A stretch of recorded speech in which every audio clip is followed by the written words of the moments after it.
Selamat pagi. Selamat malam, berjumpa kembali bersama saya Sandro Jabrik, wong ganteng sak donya, mohon untuk tidak menyebutkan nama dan identitas dalam percakapan ini karena percakapan ini saya naikkan dalam konten YouTube. Gimana Mbak E? Maaf Mas, pagi-pagi udah telepon. Kenapa Mbak aku cik rembes? Gimana, ada yang bisa dibanting? Dibanting. Yang ada dibanting.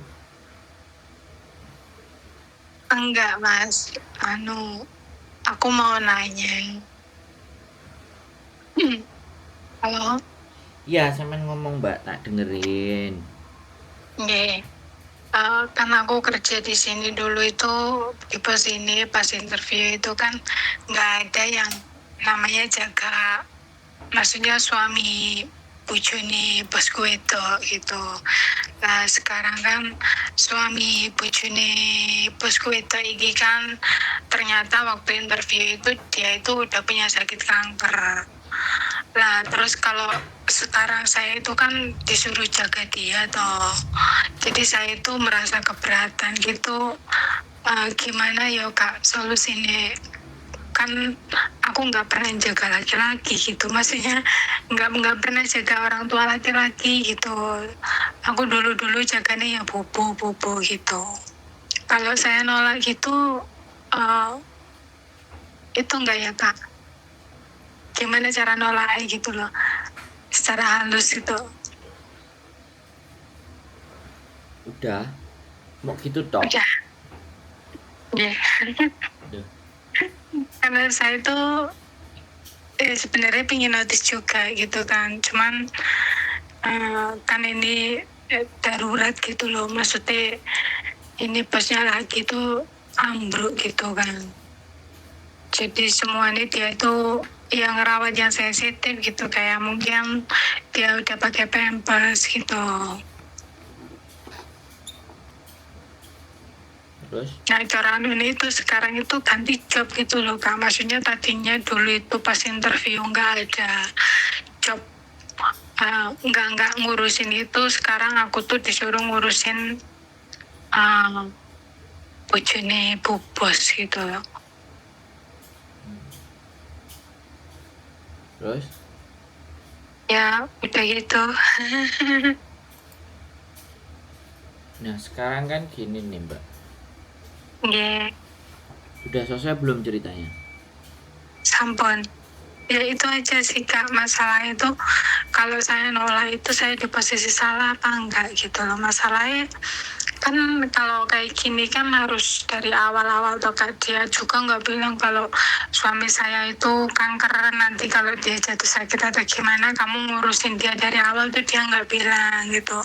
Kayak rumah ini kan gede tuh Kak, tinggal telur, jadi saya itu sebenarnya keberatan gitu loh. Dan dari dulu saya itu memang nggak mau jaga, maksudnya tuh orang tua laki-laki gitu loh. Memang dari dulu saya jaganya itu memang bobo gitu.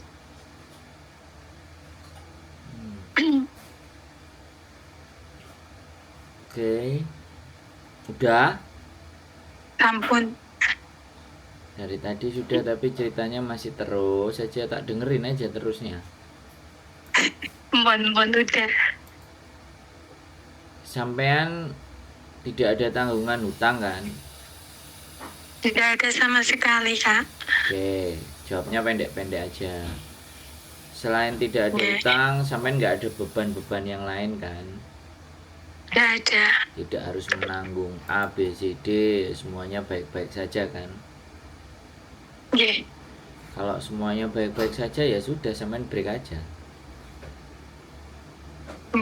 Karena namanya pekerjaan ya Mbak, dulu orang nggak sakit, terus sekarang jadi sakit. Itu ya bukan salah mereka, juga bukan salahnya sampean. Tapi ya itu dulu sebenarnya udah sakit gitu, cuman nggak bilang gitu. Aku tak ngomong ya. Sekarang gantian aku tak ngomong. Jangan aku ngomong sampean protes. Kan sampean udah tak kasih kesempatan tadi ngomong sampai ngabisin. Kan sampean nanya katanya kan, gimana? Ya kan aku kan pasti menjelaskan. Jadi dulu sakit nggak ngomong dan semuanya. Segala sesuatu itu bisa jadi untuk mendapatkan CC kan bisa tidak diomongkan kok Mbak. Kalau diomongkan mungkin banyak CC yang nggak akan mau sama dia, kan begitu ceritanya. Jadi ini juga trik dan tekniknya majikan. Terus apakah hal itu salah? Bagi saya ya tidak. Inti dari majikan ngejeng kita itu karena majikan itu butuh orang yang bisa membantu dan melayani keluarga kita dan siapapun yang ada di tempat kita. Nah, terlepas nanti interviewnya terjadi salah dan benar, beres dan enggak, ya kan, bohong dan tidak, itu kan sampean sendiri yang tahu. Nah, sekarang saya diceritain begini, kenyataannya seperti ini. Bagi saya hanya dua hal. Yang pertama, kalau sampean ngerasa bahwa layak untuk dipertahankan dengan gaji dan segala sesuatu yang ada di situ, ya silahkan bertahan. Tapi kalau yang kedua, pikiran dalam hati sampean sudah protes, ya kan, sudah berat, sudah hatinya nggak ada di situ, sudah penat, ya sudah, lepaskan, break kontrak. Makanya tadi saya tanyakan, apakah ada hambatan-hambatan yang lain, kendala-kendala yang lain, masalah hutang, masalah keluarga, atau hidupin anak sekolah, atau apapun lah yang sampean anggap berat dan harus bertahan di situ. Maka saya masih berusaha untuk mempertimbangkan untuk mencari solusinya. Tapi kalau itu semuanya nggak ada, ya sudah, one man notice saja, break. Apapun saya akan bicara, Mbak, wong namanya kerja sama orang gini-gini. Kalau hati sampean sudah nolak, kira-kira bagaimana?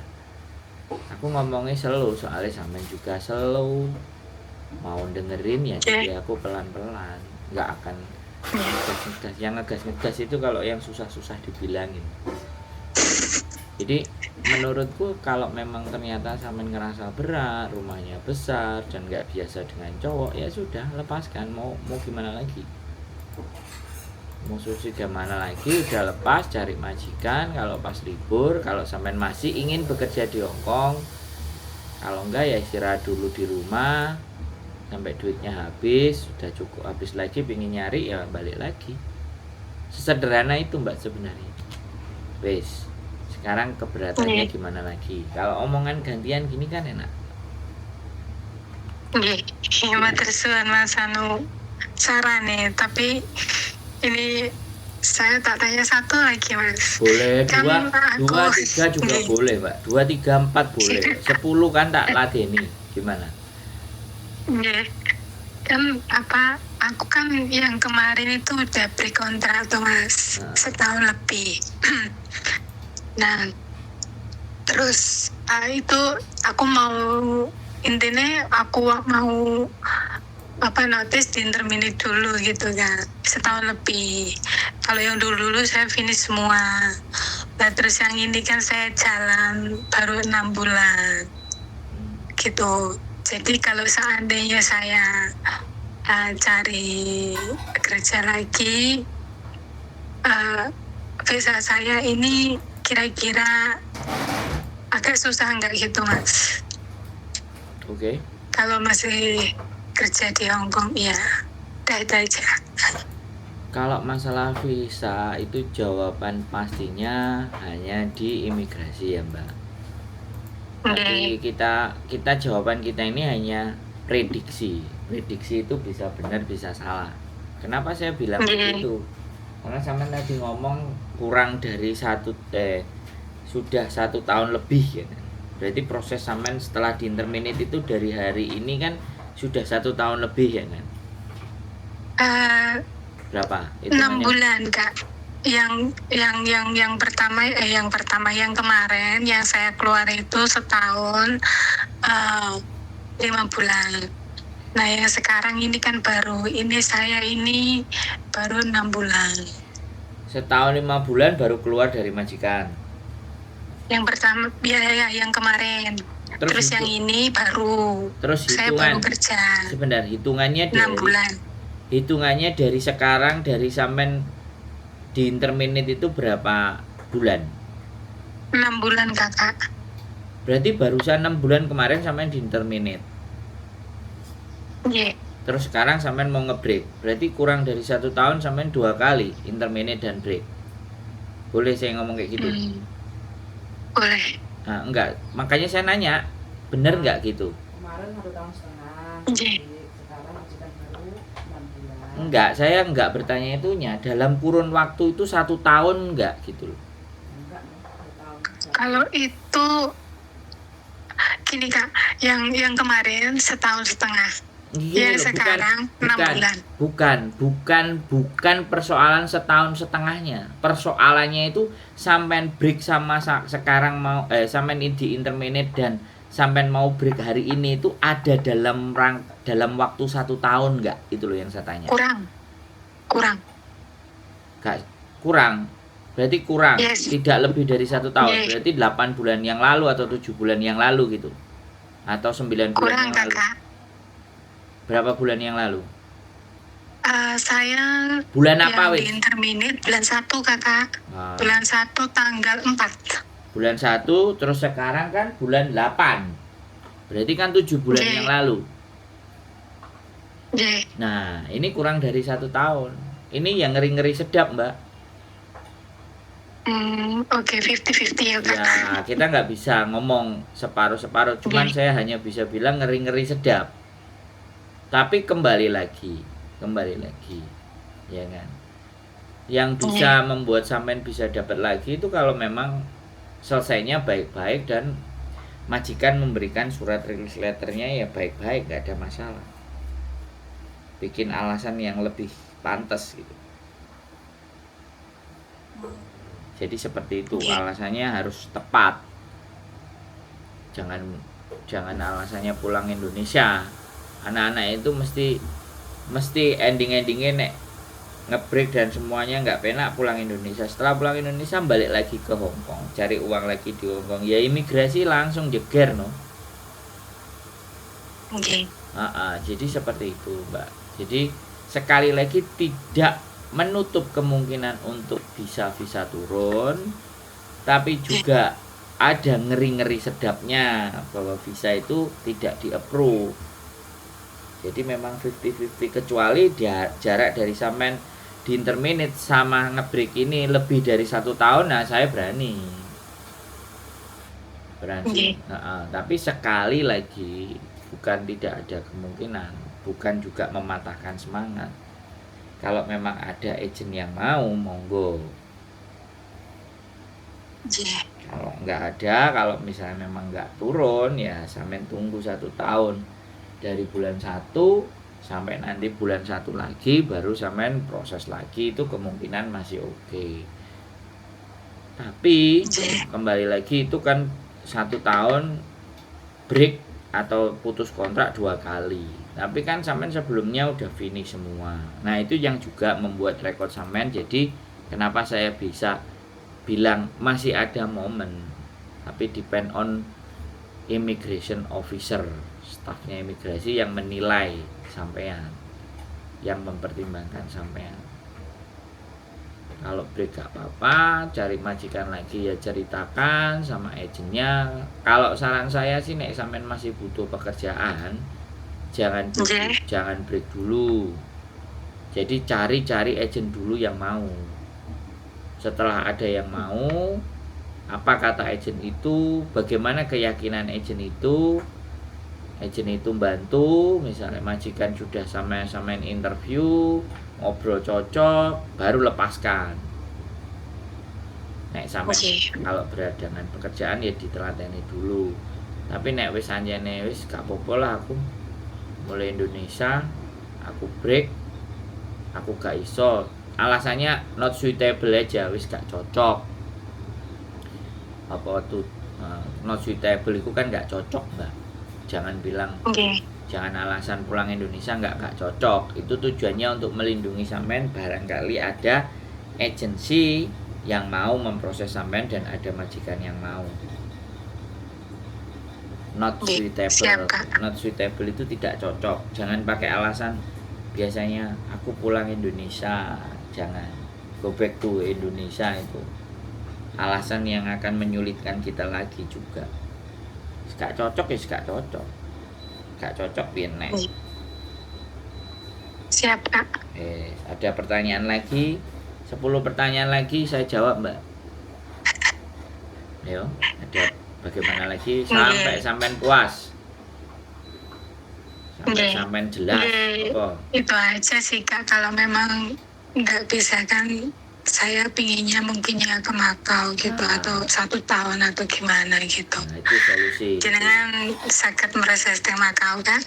Kalau proses ke Makau sebaiknya nggak usah lewat saya, langsung aja di fanpage Domestic Helper in Macau.